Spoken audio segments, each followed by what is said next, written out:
The bees decided to swarm today and they are everywhere. Every day we like to take our goats out to pasture to graze. On our way over there we heard this intense buzzing Wait, Ralph. overhead. As I look I see a sky dark with bees. And the video really doesn't do it justice. The buzzing was so loud I could hear it back from the creek. The bees were buzzing around everywhere. It was insane. I stopped the herd to check it out.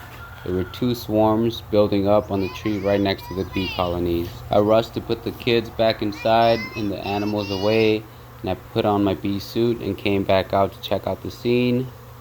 Right away I noticed that one of my busier bee colonies weren't as busy, so I knew right away that these were my bees.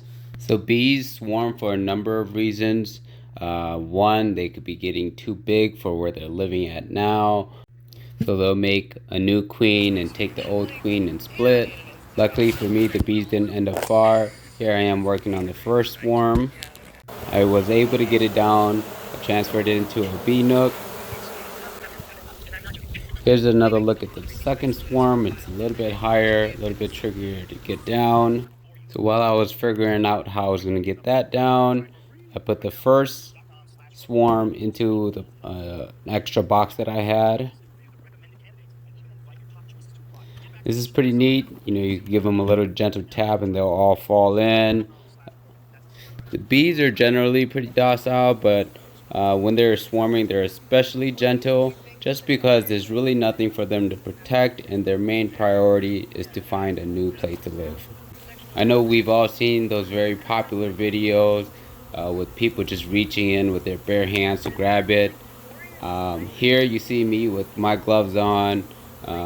I definitely thought about it, but I already have one bad hand, which I was struggling holding the camera with, and I didn't want to lose another. So I probably could have just reached my bare hand in there and it would have been cool for just for content, but why take the risk? So here I got all the bees down. You can see that third box is the new box, and then on the very end I do have a small nook where I put the smaller swarm. Once all the dust settled, brought the animals back out, the kiddos back out, so everyone can eat and play and have a good time. Later that day, when I did come by, the smaller colony did leave. I don't know if they left to find a new home or if they just joined the other one. I'm not really sure what happened, but I have another bee colony, so I'm happy. It was a good day.